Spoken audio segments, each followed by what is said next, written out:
जैसा रूबिका लियाकत पूछती है ना कि आप थकते क्यों नहीं है, हाँ? और अक्षय कुमार जाता है बोलता है हम ताश के खाते आप उनकी एक अच्छाई बताओ। 56 इंच का सीने पर नेपाल फायरिंग करके चला जाए तो उस सीने पर मैं थूकूंगा। दोस्तों, मुंबई से आए हुए सोशल एक्टिविस्ट कलीम शेख का लेटेस्ट बयान सुनिए, जिसमें उन्होंने गोदी मीडिया, प्रधानमंत्री नरेंद्र मोदी, योगी आदित्यनाथ और ब्रजभूषण जैसे यौन शोषण के आरोपी को एक्सपोज किया और साथ ही में अंधभक्तों की भी तबीयत से बैंड बजाई। प्रधानमंत्री का पूरी दुनिया में डंका क्यों नहीं बजेगा, जिसे 600 करोड़ मतदाताओं ने वोट देके जिताया हुआ। दावोस में कहा था ना। आपका नाम क्या सर? आपका नाम? डीके शर्मा जी, आप अपने मोदी जी को बचाने वाला हिसाब से सवाल पूछ रहे क्या? मोदी जी को कौन बचा रहा है? कौन बता रहा है मोदी जी? आप जैसा रूबिका लियाकत पूछती है ना कि आप थकते क्यों नहीं है, हाँ? और अक्षय कुमार जाता है बोलता है हम ताश के खाते आप उनकी एक अच्छाई बताओ। 56 इंच का सीने पर नेपाल फायरिंग करके चला जाए तो उस सीने पर मैं थूकूंगा। अच्छा, नेपाल फायरिंग करके गया नहीं गया तो जवाब देंगे ना वो। कौन दिए अब तक जवाब? देंगे जवाब। कब? अब चुनाव तो आने, चुनाव हार जाएंगे तब कि हमें तो लूट लिया मिलके भाजपा वालों ने, हमें तो लूट लिया मिलके भाजपा वालों ने, बहुत ही तंग किया अब तक बेरोजगारी ने, नशा चढ़ा है ये भक्ति का या अडानी का है, बेशरम भक्त कहाँ देखा दुनिया वालों ने। आप कहाँ रहते हो? मैं यही जंतर मंतर पे रहता हूँ। नहीं, रहने वाले कहाँ से? मैं लखनऊ का हूँ। लखनऊ तो अयोध्या आपके पास है। हाँ। तो मंदिर आपके काम आएगा। हाँ। महाराष्ट्र वालों को तो नहीं आएगा। क्यों? महाराष्ट्र वालों को हमारे होगा? क्योंकि हमको ये चाहिए शिक्षा, स्वास्थ्य, रोजगार, ठीक है ना? मंदिर मस्जिद किसे चाहिए? किसे चाहिए? अरे यार, भगवान कण कण में, मैं ये पढ़ा बचपन से, क्योंकि हमारे ज्यादातर दोस्त 75% के ऊपर नॉन मुस्लिम है। एक मिनट, अरे हिंदू राष्ट्र की बात करोगे तो आप पर देशद्रोह लगना चाहिए। क्यों लगना चाहिए? तो फिर अमृतपाल पर क्यों लगेगा? अमृतपाल पर क्यों लगेगा? अच्छा, वो तो देशद्रोह की बात कर रहा है। क्या कर रहा है वो? खालिस्तान की मांग कर रहा है, तुम हिंदू राष्ट्र की मांग कर रहे हो। दोनों में फर्क क्या है? तो हिंदुओं को सुरक्षित ना किया जाए। हाँ, खतरे में कब थे? बता रहे हिंदू खतरे में है। कब? बता रहे कि मस्जिदें जो है कब्जा करी, मंदिर तोड़ रहे हैं। कब? दिखाई नहीं दे रहा। कहाँ पे? सभी जगह हो रहा है ये तो। कहाँ हो रहा है? यूपी में देख लो। कहाँ पे हो रहा है? वो जगह का नाम तो बताओ। अयोध्या में हुआ। अयोध्या में वक्त लगता है किसी भी, मैं जब से 9 साल में देख रहा हूँ सरकार को कुछ भी काम करने के लिए, क्योंकि जो हमारी जो प्रधानमंत्री है ना, जब तक किसी की मौत नहीं होती है तो ये खुश नहीं होते। अच्छा, समर्थन किसका? जैसे कि तो 750 किसान मरे, तब इन्होंने कहा कि मेरी तपस्या में कमी रह गई। तो अभी प्रधानमंत्री तपस्या में लगे हुए हैं। जब कमी रह जाएगी तब वो आकर के बोल देंगे कि तपस्या में कमी रह गई, अब मैं इसको जेल में डालूं। यार, गोडसे के समर्थक खत्म हो गए क्या? है नहीं है? एग्जाम्पल साध्वी प्रज्ञा सिंह ठाकुर है, जिसको प्रधानमंत्री ने कहा था मैं कभी माफ़ नहीं करूँगा, ठीक है? माफ़ भी नहीं किए और संसद भी बनी हुई है अभी तक। मैं यही बात बार बार मैं लिखता भी हूँ और कहा भी था कि जिस देश में महापुरुषों को अपराधी और अपराधी को महापुरुष साबित करने में लोग लग जाए तो समझ लो हम विश्वगुरु हैं।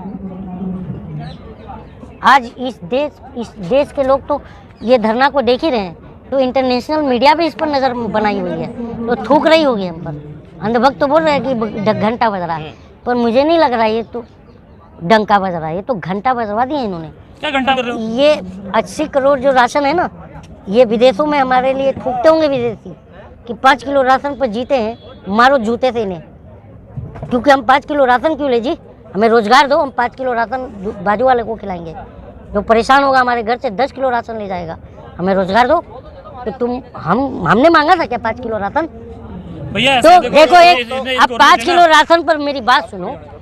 5 किलो, एक मैंने किस्सा सुना था जर्मनी का, जो हिटलर था ना, हिटलर, तो वो एक मुर्गा पकड़ के लाया और संसद में मुर्गे का पंख नोच के फेंक दिया।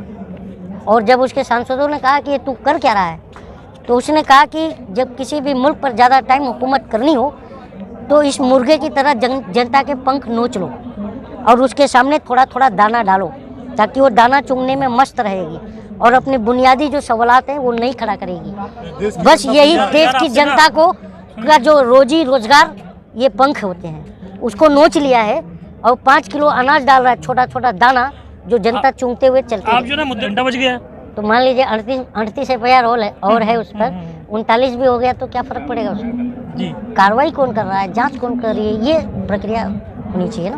तो आरसी आया अभी आया होता तो ये लोग आंदोलन क्यों करते, खत्म कर देते ना। किसी भी देश की किसी भी बेटी हो, कोई भी अगर किसी के साथ गलत हो रहा है तो उसी के साथ खड़ा होना चाहिए। जी, तो मैं इसलिए आया है। इसलिए आया। ब्रजभूषण तो वो तो ये खिलाड़ी तो बोल रहे हैं ना मेरा नार्को टैक्स करो उसका भी करो, तो क्यों भाग रहा है वो? करवा ले यार। ये देखो सांसद हो, ये देश की जनता का थोड़ा जो है समझने में टाइम लगेगा देश का माहौल या चुनावी प्रक्रिया, क्योंकि कभी भी ये देखो इस देश का मालिक कौन है? जनता है।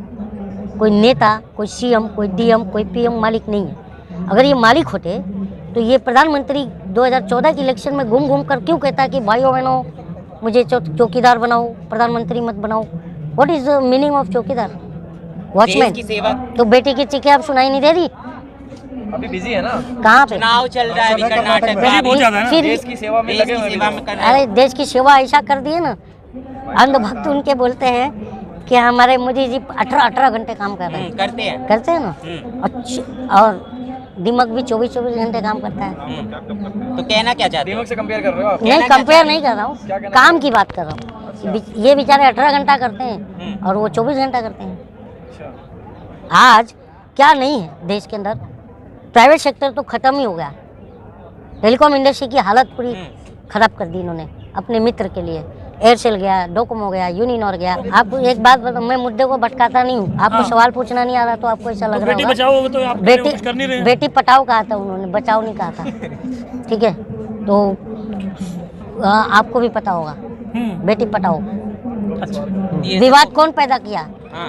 गलती किसी से भी हो सकती है, क्या वो तो किसी से भी क्या गलती हो जाती है। गलती? होगी ना, मानी तो ना, गलती होगी। अचार बेचने वाला जो बोला था वो भी गलती थी, स्लिप ऑफ टंग था क्या?